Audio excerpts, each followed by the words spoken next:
Friends எல்லாரும் நல்லா இருக்கீங்களா? நல்லா இருப்பீங்கன்னு நினைக்கிறேன். சரி, இன்னைக்கு ஒரு குட்டி விளையாட்டு. என்னன்னா, நம்ம பொதுவா ஞாயிற்றுக்கிழமைனாலே ஞாயிற்றுக்கிழமை சந்தைக்கு நம்ம போட்டுருவோம். அப்போ ஒவ்வொரு ஞாயிற்றுக்கிழமையும் கொஞ்சம் முன்ன பின்ன இருக்கதான் செய்யும். இந்த ஞாயிற்றுக்கிழமை கொஞ்சம் இதாக தான் இருக்குது. என்னன்னா, கூட்டம் நிறைய இருக்கிற இடத்துல அந்த அளவுக்கு வியாபாரம் நடக்காது. திருவிழா அதே இது திருவிழால கூட்டம் நிறைய இருக்கும். ஆனா வியாபாரம் கொஞ்சம் கொஞ்சம் நடக்கும்.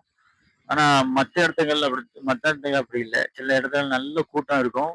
வியாபாரம் அந்த அளவுக்கு இருக்காது. அதே மாரி தான் இன்னைக்கும் கூட்டம் சரியான கூட்டமா இருக்கு. வியாபாரங்கள் அந்த அளவுக்கு இல்ல. எல்லாத்துக்குமே கொஞ்சம் கொஞ்சம் டல்லா இருக்கு. என்னன்னே தெரியல. அப்படியே போயிட்டு இருக்கும்போது கொஞ்ச நேரம் கழிச்சு நம்ம ஆள் வந்தாரு. அப்புறம் அவரு தான் சொன்னாரு, "நீ இன்னைக்கு வந்துட்டு வெளியூர் மக்கள் அந்த அளவுக்கு இல்ல. உள்ளூர் மக்கள் தான் இருக்காங்க. ஒருவேளை திருவிழா ஏதாவது நடக்குதுன்னா அங்க போயிருப்பாங்களோன்னு பார்த்தா சித்திரை திருவிழாவும் கொஞ்சம் நெருக்கத்துல இருக்கு. திருவிழாவும் இது 5 நாள் 6 நாள் திருவிழான்னு நினைக்கிறேன். தெரியல, கரெக்டா தெரியல.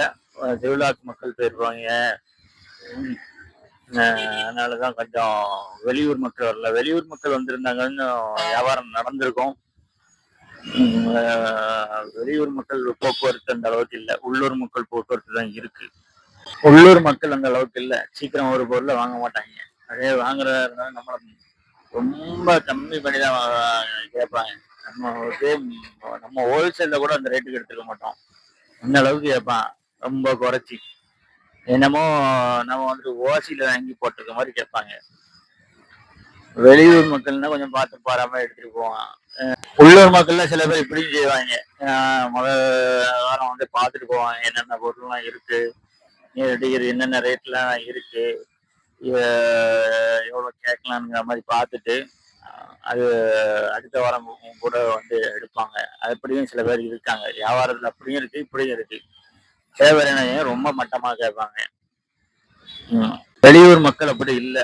ஏன்னா அவங்கவுங்க வேலையை விட்டுட்டு வந்திருப்பாங்க. இந்த வாரம் போய் இந்த பொருளை வாங்கணும், அந்த மாதிரி பார்த்து பர்ச்சேஸ் பண்ணிட்டு வரலாம்ங்கிற மாதிரி வந்திருப்பாங்க. அவங்க வேற வழி இல்லாம எடுத்துட்டு போற மாதிரி இருக்கும்.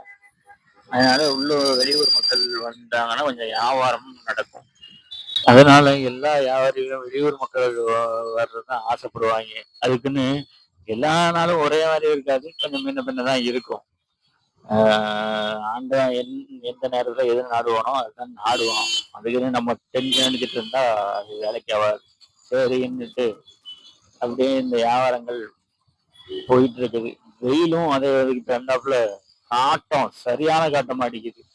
நம்ம சாதா இடத்துல ரெகுலர் இடத்துலனாலும் நமக்கு மேல வேப்ப மரம் இருக்கும், அந்த நிழல் இருக்கும், ஓரளவுக்கு தாக்கு பிடிச்சு போவோம். ஆனா இங்க அப்படி கிடையாது. மொட்டை வெயில் தான். மொட்டை வெயில்ல தான் நிற்போம். அது வியாபாரத்தெல்லாம் முடிச்சுட்டு போன எப்பண்டா போய் படுக்கலாமான்னு தோணும். இதுதான் இதுல இருக்கக்கூடிய பெரிய டாஸ்கே. ஒரு சில பேருக்கு லக்கா மரத்துக்கடியிலேயே அமைஞ்சிடும். அங்கங்க மரம் இருக்கனால, ஒரு சில இடத்துல மரம் இருக்கனால மரத்துக்கடியிலே அமைஞ்சிடும். இது வந்துட்டு ரெகுலரா போடுறதுனால அவங்கவுங்க அந்தந்த பிளேஸை பிடிச்சிருவாங்க. காலையில 8 மணிக்கே வந்து ஸ்டார்ட் ஆயிடுறதுனால 8 மணிக்கே வந்து பிடிச்சிருவாங்க. நல்லா அவங்களுக்கு கொஞ்சம் கூலிங்கா இருக்கும். ஒரு சில பேருக்கு நம்ம வெயில்ல நம்ம நிக்கிறோம்ல, அந்த மாதிரி வெயில்ல நிக்கிற மாதிரி வரும். சரி, அதை பத்தி பிரச்சனை இல்லை. ஏன்னா எங்க இருந்தாலும் பொழைக்கதான் செய்யணும்.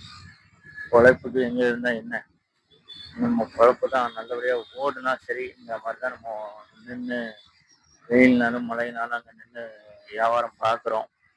எல்லாரும் இறைவன்கிட்ட பிரார்த்தனை பண்ணுங்க. கண்டிப்பா எல்லாரும் நல்ல வாழ்க்கை அமையட்டும். நன்றி.